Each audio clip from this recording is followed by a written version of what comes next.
evening. This is Headache speaking. Please remember to breathe. The numbers are 11, 13, 21, 26, 36, and 108. The colors are blue, yellow, red, and purple. When I was young, the moon used to walk me to school, and I would eat my cereal with a spoon. But now that I'm older, I like to eat it with a fork. Do I have to? No. Do I want to? No.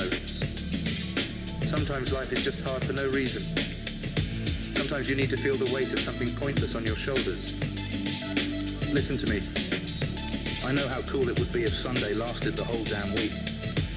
I know that if you want to know how paradise really feels, you have to try somehow to be a little like a god. And if you're still here, remember I'm not real, and neither are your dreams. And I'm sorry to break it to you, but if that ever mattered to you at all, it was over for you from the start. We smoke 5.2 trillion cigarettes a year.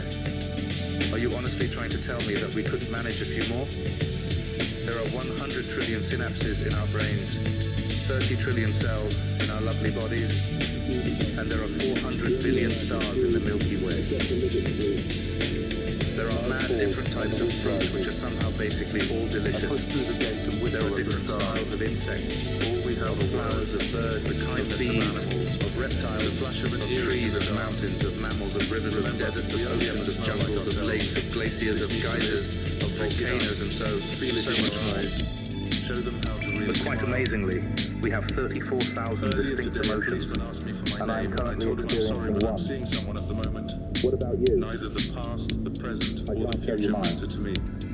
That's for me to know, What matters to me is love, and you to try to find out. I'm running down the street and my arms are in the air and I'm shouting to them, you can't make me care. And I'm calling things that are that be not as though they were. And I'm not crying, and neither are you, and neither is anybody else. We're just dancing. There's no feeling in the world like riding at 150 miles an hour into the sunset and not being able to remember what you had for lunch. You want to know what's next? More apocalypse. Even if you could escape it, why would you want to? It's all so beautifully modern. I'm not leaving. I'm here for good. I won't lie to you. I was scared. I was scared when my life put me on a boat that I knew would sink but that I still got on.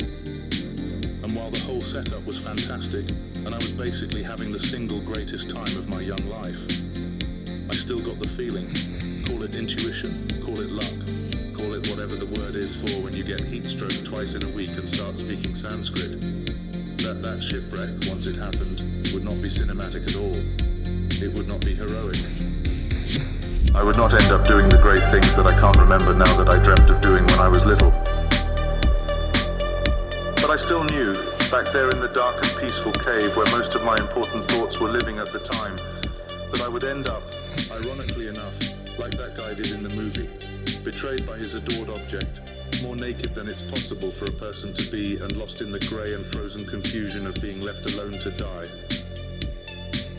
And I also knew that if some part of me did, however incredibly survive, that all that would be left of me, of everything that could have ever been thought of definitively as me, would just be some faded memory, and that, if you'll allow me to speak metaphorically for a moment, it would end up being just like some old leather jacket, made out of indifference and cynicism that I would have to then shrug on and lug around on my back for the rest of my fucking life.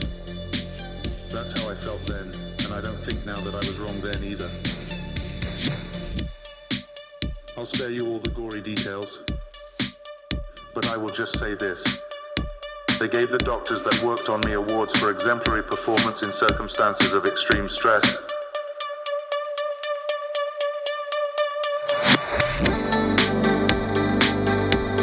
All I really have to say is that I'm not scared anymore. I'm happy to be here with you all, and I feel extremely, extremely lucky to be alive. And if me and the big man upstairs didn't have such a complicated history, I'd kiss his hand right now, because that shit there was downright miraculous, okay?